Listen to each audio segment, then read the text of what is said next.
విశాఖలో మిస్ వైజాగ్ నక్షత్ర తన భర్త మరో మహిళతో ఉండగా రెడ్ హ్యాండెడ్గా పట్టుకుంది. తన భర్త విడాకులు ఇవ్వకుండా మరో మహిళను పెళ్లాడాడని ఆరోపిస్తోంది. తన భర్త తనకి కావాలంటూ మిస్ వైజాగ్ నక్షత్ర ఆందోళన చేపట్టింది. అయితే నక్షత్ర తేజుకి 2013లో ఓ సినిమా షూటింగ్లో పరిచయం ఏర్పడగా 2017లో తేజని ప్రేమించి పెళ్లి చేసుకుంది నక్షత్ర. ఆ తర్వాత తన భర్త మరో మహిళతోనే ఉంటున్నాడని, తనకు న్యాయం కావాలని పోరాటం చేస్తోంది నక్షత్ర.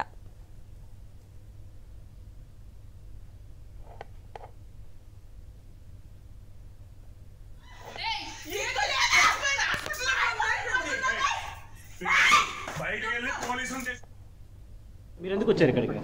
దిస్ ఇస్ ఆఫీస్ అండి. ఏం ఆఫీస్ ఇది? మూవీ ఆఫీస్ ఇది. His my colleague and friend. లేదండి, అవన్నీ ఫాల్స్ అండి. నా పేరు సారా అండి. మీ పేరు సారా? ఎప్పుడు వచ్చారు ఇక్కడికి? ఈ అపార్ట్మెంట్కి ఎప్పుడు రావడం జరిగింది?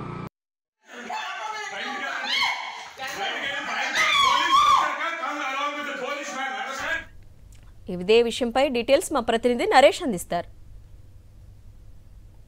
మిస్ వైజాగ్ నక్షత్ర ఇప్పుడు విశాఖపట్నంలోని దస్ ప్యాలెస్లో ఓ ఇంటి వద్ద కూర్చొని ఆందోళన తెలియజేస్తున్నారు.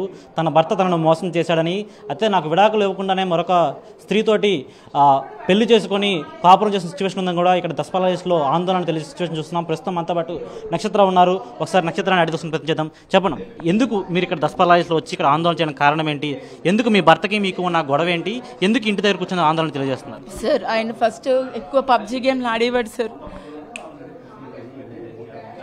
పబ్జీ గేమ్లో అమ్మాయిలను ట్రాప్ చేసుకొని వాళ్ళతో వెళ్ళి సెక్షువల్గా కలవడం గట్రా చేసేవాడు సార్.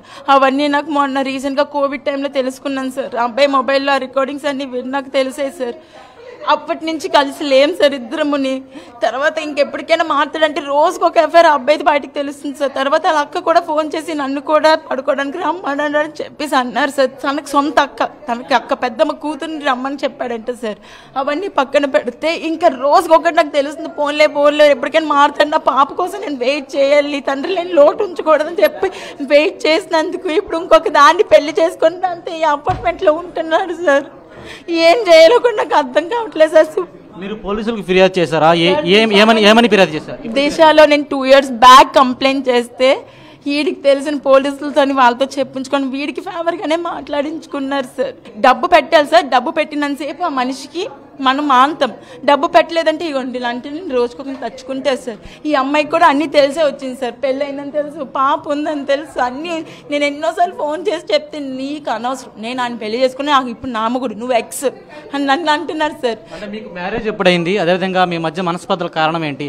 మీకు ఏ విధంగా మ్యారేజ్ జరిగింది? 2015లో మ్యారేజ్ అయింది సార్. మాకు లవ్ మ్యారేజ్ సార్. కానీ పేరెంట్స్ అందరూ ఒప్పుకున్నాకే అందరూ సమక్షంలోనే పెళ్లి జరిగింది సార్. 2016లో పాప పుట్టింది సార్. జాబ్ కూడా central government job sir. Naval డాక్టర్లో చార్జ్మెన్గా వర్క్ చేస్తున్నాడు. అది కూడా మానేసి అందులో కూడా సస్పెండ్ అయిపోయాడు సార్. తన ఇండిసిప్లినరీ బిహేవియర్కి వాళ్ళు కూడా సస్పెండ్ చేస్తారు సార్. ఎక్కడ కూడా మంచిగా ఉండడం రాదు సార్.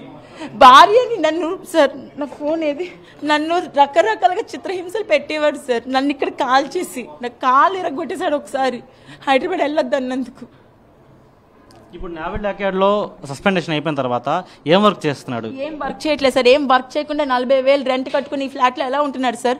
కార్ ఈఎంఐ కడుతున్నాడు, అన్నీ చేస్తున్నాడు. ఎలా చేస్తున్నాడు సార్? ఒక జాబ్ లేని పర్సన్ ఉదయం అంతా పడుకుని ఉంటారు సార్ ఈ రూముల్లోని. సాయంత్రం ఏడైతే బయటకు వస్తారు. ఇది ఇల్లు కాదు, ఆఫీస్ అంటున్నారు. ఇది ఆఫీసా సార్? ఆఫీస్ అయితే ఇలాగా పడుకోవచ్చా సార్? మీడియా అంతా షూట్ చేసింది కదా, వాళ్ళని ఒకసారి చూపించమనండి రికార్డ్స్ని. నేను వచ్చి డోర్ తీసినప్పుడు ఇద్దరు పడుకొని ఉన్నారు సార్. అప్పుడు మరి దాన్ని ఆఫీస్లో అలా చేయొచ్చా? మీడియా అందరి ముందు ఏం చెప్పాడు? ఆయన పెళ్లి చేసుకున్నానని చెప్పాడు కదా, అది ఒకసారి రికార్డ్స్ చూడండి. మీడియా ముందు చెప్పాడు, ఎస్ షీఈ్ మై వైఫ్ అని చెప్తున్నాడు. మీకు ఇప్పుడు ఏం న్యాయం కావాలంటున్నారు అసలు? సార్, ఇలాంటి చీడ పురుగుల్ని మాత్రం చట్టం శిక్షించాలి సార్, ఖచ్చితంగా శిక్షించాలి. ఎందుకు సార్ ఇలాంటి వాళ్ళు? రోజుకొక ఆడదే కావాలండి సార్, రోజుకొక వర్జిన్ కావాలండి సార్.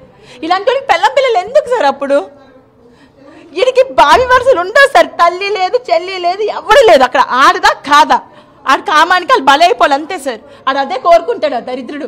అంటే తను మూవీస్ లో కూడా యాక్ట్ చేశాను, ఆ విధంగా మీకు పరిచయం అయ్యారు. ఏ విధంగా పరిచయం ఏర్పడింది? ఒక ఆడిషన్లో పరిచయం అయ్యారు సార్. ఇప్పుడు కాదు సార్, 2013లోని ఒక ఆడిషన్లో పరిచయం అయ్యాడు. అదే నా దరిద్రానికి ఇంత తీసుకొచ్చింది సార్. అయితే ఇప్పటికే దిశలో ఫిర్యాదు చేశానని, మరొకసారి కూడా పోలీసులు ఫిర్యాదు చేస్తానని చెప్తున్న సిచ్యువేషన్ కనిపిస్తుంది.